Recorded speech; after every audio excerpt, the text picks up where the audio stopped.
Bonjour et bienvenue sur ma chaîne. Je suis heureuse de vous retrouver pour cette nouvelle vidéo que vous avez demandée. En tout cas, c'est celle qui a récolté le plus de votes. Et aujourd'hui, je suis vraiment contente de partager avec vous ces informations sur les archétypes féminins, les 7 archétypes féminins. Donc, l'idée, c'est vraiment de repartir de la base, parce que les archétypes, en grec, ça veut dire l'empreinte, le modèle original. Donc, voir où nous, aujourd'hui, on se situe. Quelle femme êtes-vous aujourd'hui? Quelle femme êtes-vous? Quel est l'archétype qui prend le plus de place chez vous? Est-ce que vous allez vous reconnaître dans ces portraits? Et l'idée, c'est vraiment d'aller chercher les forces de notre archétype dominant et aussi connaître aussi ses faiblesses, parce que ça, c'est aussi important. Donc, écoutez, il n'y a plus qu'à. Je vous propose de rentrer dans le monde fascinant des archétypes et puis, à la fin, faire le test. Je vous proposerai un lien pour pouvoir faire le test, un test qui est super bien fait, qui est assez long. Il faudra prendre un peu de temps. Il est assez long, il est en anglais, mais néanmoins, je trouve que c'est aujourd'hui le meilleur test qui a été fait. En plus, ça a été fait par une femme noire qui s'appelle Ayesha Fain. Paix à son âme, parce qu'elle est décédée trop vite. Mais quoi qu'il en soit, je trouve que tout le travail qu'elle a accompli est juste génial. Et donc, on va s'inspirer de ce qu'elle a fait pour présenter les archétypes féminins. Donc, on va rentrer dans cette thématique qui est vraiment passionnante. C'est intéressant, justement, quand on est dans cette recherche de féminité, d'en connaître en tout cas les origines. Donc, c'est parti. Je l'ai fait sous forme de présentation, voilà, pour que ce soit plus simple. Comme ça, vous aurez l'occasion peut-être de prendre des notes aussi pour vous. Et garder ces précieuses informations. Donc, je vais partager avec vous mon écran et puis c'est parti pour la présentation. Les archétypes féminins, enfin voilà, on est sur la bonne présentation. Donc, si je vous regarde pas tout le temps, c'est que je suis sur mon ordinateur ou en train de lire mes notes. Mais en tout cas, aujourd'hui, je vais vous présenter 7 archétypes féminins. Qui sont et puis vous verrez dans lequel vous vous retrouvez le plus quand vous ferez le test. Et je partagerai avec vous les résultats du mien. Je ferai ça dans le community tab. Je vais y arriver. Voilà. Alors, écoutez, c'est parti. Donc, comme je le disais tout à l'heure, les archétypes, voilà, ça révèle des valeurs, ça révèle des traits de caractère, et voilà, ils sont imprégnés en fait dans l'imaginatif, dans l'inconscient collectif. Donc, ça vient du mot grec, donc archos pour modèle original et typos pour empreinte ou marque. Ok, alors le premier archétype, c'est la chasseresse. La chasseresse, en fait, c'est vraiment une personne qui est hyper indépendante. Voilà, c'est quelqu'un de déterminé. Voilà, c'est vraiment ses caractéristiques propres. C'est une personne qui est pleine de ressources. C'est une aventurière en fait, et elle fait vraiment preuve de courage et de résilience. Et dans la féminité, en fait, elle représente l'autosuffisance l'autosuffisance plutôt, je devrais dire, de la féminité, et elle est vraiment associée à l'atteinte d'objectifs et la survie. C'est vraiment quelqu'un de dynamique, d'énergique. Elle a cette vitalité incroyable, et surtout c'est quelqu'un qui sait faire preuve de beaucoup de courage. Alors, c'est plus et c'est moins. Alors, attendez, j'essaie je découvre un peu l'outil, donc voilà, je me suis mis en tout petit là-bas, c'est très bien.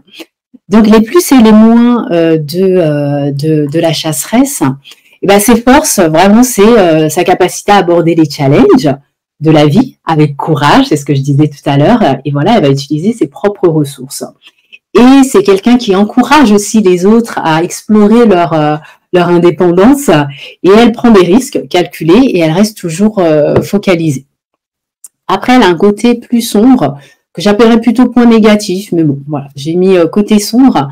C'est quelqu'un qui peut être impitoyable, hyper compétitive et aussi déconnectée émotionnellement. Donc voilà, elle est capable d'écraser les autres pour atteindre ses objectifs. Et puis finalement, en faisant ça, en fait, elle rentre dans le côté hyper masculin avec l'agressivité qui va avec et cette dureté de caractère. Alors dans l'inconscient, dans la culture populaire plutôt, voilà, j'ai quelques exemples de chasseresses. Donc Lisa Bonet, hein, qui était Denise dans le Cosby Show, qui est la mère de Zoé Kravitz. Serena Williams, voilà, c'est une chasseresse, et aussi Solange, la sœur de Beyoncé. Voilà, ça c'était le premier portrait. Peut-être que vous reconnaissez dedans si vous êtes voilà dans la poursuite de vos objectifs et que vous restez vraiment focus sur ça et rien ne vous arrête et vous êtes au taquet. Donc mesdames les chasseresses, on verra bien avec le test ce que ça dira. Donc ensuite, nous avons la mère, la maman. C'est l'aspect nourrissant de la féminité qui est lié forcément à la naissance et l'amour inconditionnel hein, qu'elle peut avoir pour l'enfant. Voilà, c'est l'archétype traditionnel, conservateur, protecteur de la famille. C'est une personne voilà qui nourrit, qui prend soin des autres. Elle sait faire preuve d'empathie. Elle apporte du réconfort, des conseils, de la stabilité aussi, et cet amour inconditionnel dont je parlais. Donc ses forces, c'est sa capacité à offrir son soutien, sa compassion. Voilà, elle apporte aussi cette stabilité émotionnelle. C'est une source d'amour, hein, de protection. Elle veille à l'épanouissement des autres. Le côté plus sombre, ben voilà, elle peut devenir étouffante, très protectrice. Voilà, et puis ça conduit aussi à des relations toxiques. Elle peut étouffer l'indépendance des autres parce qu'elle se mêle de tout et elle peut être très possessive et sarcastique. Donc la maman dans la culture populaire, elle va être incarnée par Ayesha Curry, qui est la femme de Steph Curry, le basketteur. Hein. Ça va être Nia Long, l'actrice, ou sinon Oprah Winfrey. Voilà les quelques exemples, mais il y en a bien d'autres. Vous pouvez même vous inspirer il y a aussi les exemples de la mythologie grecque ou même de la mythologie africaine aussi.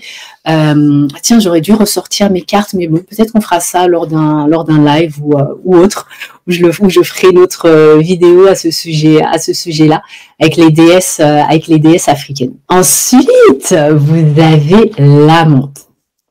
Donc l'amante, c'est celle qui est douée pour les relations. C'est celle qui aime l'amour, tout simplement. Elle sait entrer en lien avec sa sensualité. C'est une personne qui est magnétique. C'est quelqu'un qui suit ses émotions, qui suit ses envies. Elle est pleine de vivacité. Elle est passionnée. C'est une créative. Elle est affectueuse. Elle célèbre les plaisirs de la vie. Attendez, je vais le mettre en plein écran. Et voilà, c'est le symbole de l'amour, du désir et des plaisirs physiques. Alors ses forces, ben voilà, c'est sa capacité à créer, à nourrir des connexions intimes. Elle accompagne les autres à expérimenter cette connexion profonde. Elle a cette capacité à célébrer les plaisirs sensuels de la vie, cette capacité aussi à attirer les autres vers elle et à vivre dans le présent. Et c'est quelqu'un qui est très créatif. Ce côté sombre, voilà, elle va être un peu trop focalisée sur les plaisirs physiques. C'est une personne qui peut être possessive, jalouse, insécure, comme on dit. Et voilà, elle peut tomber dans des relations de codépendance. parce que justement elle a besoin de validation extérieure et elle a besoin d'amour et parfois elle peut aller avec n'importe qui, justement pour se sentir aimée. Et c'est quelqu'un qui a parfois des difficultés à se poser. Voilà pour la menthe. On passe à la suivante. Ah non, avant de passer à la suivante.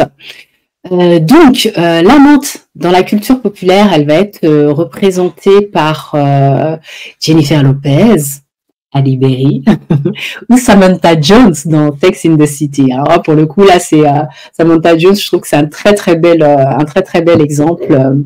Et j'ajouterais même cette indépendance qu'elle avait aussi dans la série. La jeune fille, et c'est elle qui incarne l'esprit libre et la jeunesse de la féminité.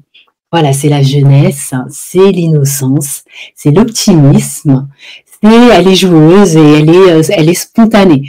Et c'est elle qui représente l'espoir, le renouveau. Et voilà, c'est le nouveau départ avec elle et c'est la joie aussi de la découverte. Alors, ses forces. Ses forces, ça va être... attendez, j'essaie de trouver... voilà. Ses forces, ça va être, elle est toujours ouverte à de nouvelles expériences. Elle voit le monde avec des yeux neufs, des yeux frais, j'ai presque envie de dire. Elle inspire l'espoir et elle apporte ce goût de nouveauté autour d'elle et c'est quelqu'un qui est très sensible. Alors, son côté sombre, ça va être sa naïveté. Le fait qu'elle soit influençable et dépendante des autres. Elle a du mal à poser des limites, donc du mal à dire non, ou à prendre des décisions matures. Et bon, après, elle est dans la jeunesse, et puis souvent quand elle arrive à des décisions matures, c'est qu'elle a appris sa leçon peut-être durement, ou juste qu'elle a évolué, qu'elle est passée à un autre stade. Et puis voilà, parfois elle peut faire preuve d'incohérence, et souvent elle va se positionner en victime. Donc, dans la culture populaire. Alors là, j'ai pris des exemples, même si aujourd'hui, Rihanna et Britney Spears, elles ont évolué dans leur vie, sont des femmes aujourd'hui. Mais je les ai prises en exemple si on repart peut-être 10 ans en arrière avec tout ce qui leur est arrivé. Elles ont eu des moments difficiles, mais qui leur a permis de passer justement de ce côté, de ce statut de jeune fille à celui de femme plus mature aujourd'hui. Et sinon, ça va être Serena dans la série Gossip Girl. Ensuite, nous avons la sage. Donc, la sage, c'est la sagesse, c'est le savoir, c'est l'introspection. C'est la poursuite de la sagesse ou de la spiritualité pour elle. Elle peut être un mentor intellectuel. Elle représente un guide vers les vérités profondes et ultimes, si on veut parler, si on est plutôt dans le côté spiritualité. Et c'est quelqu'un dans la vie qui est très organisé, qui est pratique, qui est hyper efficace, logique, intelligent et stratégique. Voilà, tout simplement. Et généralement, alors on va y revenir tout à l'heure. Je vais d'abord présenter les forces. Donc, c'est vraiment une personne qui est curieuse, rationnelle. Elle est à la recherche de la vérité. Elle pousse et elle encourage à la réflexion personnelle. C'est quelqu'un de mature et de patiente. Son côté sombre, elle peut être très critique, dogmatique aussi et détachée émotionnellement. Donc, elle peut rabaisser les autres, être aussi manipulatrice. C'est quelqu'un de très fier aussi et de très obstiné. Après, fier, obstiné, je mettrai entre les deux. C'est entre la force et le côté sombre. Mais ce n'est pas forcément des mauvais points. Dans la culture populaire, comme vous pouvez le voir, des femmes qui ont été mariées à des présidents de la République. à des présidents, voilà. Donc, ouais, stratège, logique, intelligente, organisée. Bah, c'est ce qu'on retrouve chez ces trois femmes, hein, que ce soit Jackie Kennedy, Carla Bruni et Michelle Obama, en plus de la beauté. Donc voilà, donc ça c'est leur côté. Voilà, elles sont pas que sages parce que Michelle Obama, elle a aussi le côté la mère très présent. Donc voilà. Mais voilà, bah souvent voilà, elles sont en politique, cachées derrière leurs hommes et elles font le succès de ces hommes. Alors ensuite on a la mystique. La mystique, eh ben, c'est vraiment, voilà, c'est l'aspect mystique et transcendant de la féminité. Et je dirais même l'intuition. Voilà, l'intuition, c'est lié à la mystique. Voilà, elle est à la recherche de la paix intérieure, de la connexion avec le divin. Et j'ai presque envie de dire avec elle-même, hein. Elle cherche des vérités profondes. Voilà, elle accompagne les autres dans leur quête de spiritualité aussi. Voilà, elle entre en contact avec les dimensions invisibles. C'est la connexion au sacré. Et les dimensions invisibles, bah voilà, ça rejoint l'intuition. Donc c'est vraiment quelque chose d'hyper intéressant. Moi, j'adore ce portrait, cet archétype de la mystique, notamment voilà avec ce contact avec l'intuition, avec l'au-delà peut-être, ou en tout cas avec des dimensions qui ne sont pas palpables. Et je pense que chacune d'entre nous, parfois notre intuition, elle est endormie. Donc je l'ai répété dans plusieurs vidéos. Écoutez votre intuition, c'est hyper important. Peut-être développer le côté mystique. L'intuition, c'est vraiment votre GPS.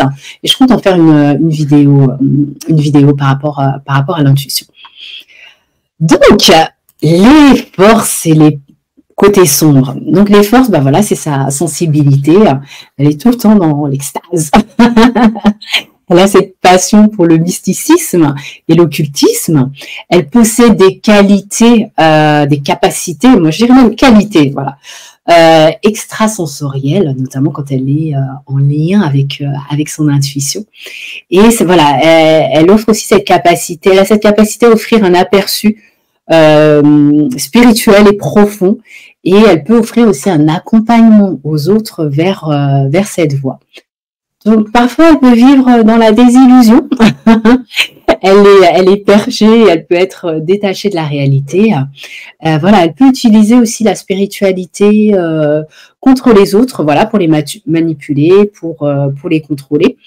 Et puis c'est quelqu'un qui peut vite s'isoler en fait dans la vie de tous les jours. Elle peut être très indécise aussi. Et puis tomber plus facilement dans la toxicomanie. Alors, dans la culture populaire, on va avoir Nicole Kidman, Sade, qui est un vrai mystère, cette chanteuse magnifique, à la voix hyper suave et sensuelle, mais très énigmatique. Et aussi Lana Del Rey. J'aime beaucoup Lana Del Rey. J'adore son côté, je la trouve hyper féminine et ouais, elle est magnifique. Tout comme Sade ou même Nicole Kidman. D'ailleurs, toutes les femmes là que j'ai présentées, elles ont toutes en commun qu'elles sont magnifiques. Ensuite, nous avons la reine. Alors la reine, elle, c'est l'archétype, voilà, c'est le régalien, c'est l'aspect de l'autorité dans la féminité, le pouvoir. Elle est souvent en couple avec un partenaire puissant, ce qu'on appelle les power couple. Excusez mon anglais. Les power couple. Et la reine, bon. Je pense que vous voyez déjà de qui je parle, mais j'y arrive. Donc elle représente la confiance, l'autorité, la grâce. Elle sait influencer en faisant pas grand-chose, souvent. C'est quelqu'un qui sait faire preuve de leadership, ça c'est clair. Elle sait où elle va, elle sait prendre des décisions et elle sait faire preuve de justesse. Et c'est quelqu'un qui est très loyal. Elle sait faire preuve de loyauté, et puis vous le verrez dans les portraits que je vais présenter tout à l'heure. Donc ses forces, ben voilà, sa capacité à fédérer avec grâce et sagesse, et souvent sans avoir à faire grand-chose. Voilà, elle sait utiliser son autorité pour accomplir de grandes choses. Elle prend des décisions justes. En fait, c'est un rôle modèle. J'ai repris le mot en anglais parce que j'arrive pas à le... Voilà. Un rôle modèle, tout simplement. Donc voilà, elle peut devenir hyper dominante et manipulatrice, être un but de sa personne, mais en même temps, quand on est adulé, c'est difficile de ne pas tomber dans ce travers. Et elle peut utiliser son autorité pour des fins personnelles en écrasant les autres. Donc, dans la culture populaire, évidemment, nous retrouvons la belle et grande Beyoncé, voilà, elle a rien à faire. Elle est un peu énervante, non? Elle a rien à faire, ben voilà. Elle arrive à soulever les foules, donc c'est incroyable cette longévité en plus aussi dans sa carrière. Voilà. Et puis après, vous avez aussi Cookie dans Empire. Là, effectivement, et Tasha dans Power. Et là, quand on parle de loyauté, vous avez regardé ces séries, Cookie, elle est en prison pour son mec, pour qu'il puisse réussir. Donc ça, j'ai presque envie de dire, c'est un côté plus sombre. Et Tasha, je vous avoue, j'ai pas vraiment regardé la série, mais voilà, elle fait du trafic avec son mari, qui a une maîtresse à côté d'ailleurs, si ce n'est pas plusieurs. Donc voilà. Ben voilà pour les reines, pour les queens. Donc on continue. Et bien on arrive à la fin. Je pensais que j'avais déjà terminé. Je pensais qu'il en restait d'autres. Autant pour moi. Donc voilà, on arrive à la fin de cette vidéo. Donc voilà, vous allez pouvoir faire le test d'Aisha Faines. J'ai dit Fain tout à l'heure, mais c'est Faines. Regardez comme elle est magnifique. Et en plus, il faut la voir danser la salsa, juste extraordinaire.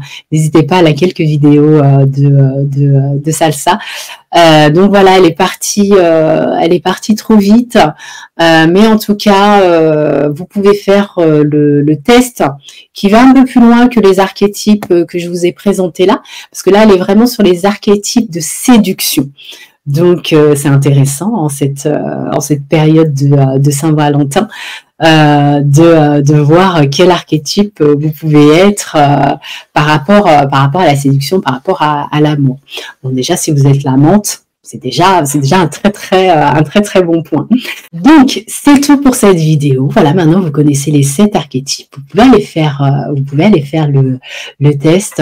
Moi je trouve que c'est vraiment une thématique hyper passionnante parce que on est multifacette et ça nous permet aussi de comprendre notre féminité, de comprendre là où on peut aussi pêcher, notamment sur les côtés sombres, mais utiliser ces archétypes, voilà, pour travailler vos forces, pour peut-être les décupler ou peut-être rééquilibrer aussi, on ne sait jamais. Donc en tout cas, ce côté multifacette, c'est unique. Donc apprenez à naviguer avec ces sept archétypes, et allez découvrir les archétypes de séduction. Et bien écoutez, je vous dis à très bientôt pour une nouvelle vidéo. Peut-être que la prochaine, on la fera en live, et puis on parlera je reviendrai peut-être sur les déesses africaines. Voilà, je vous dis à très bientôt. Au revoir.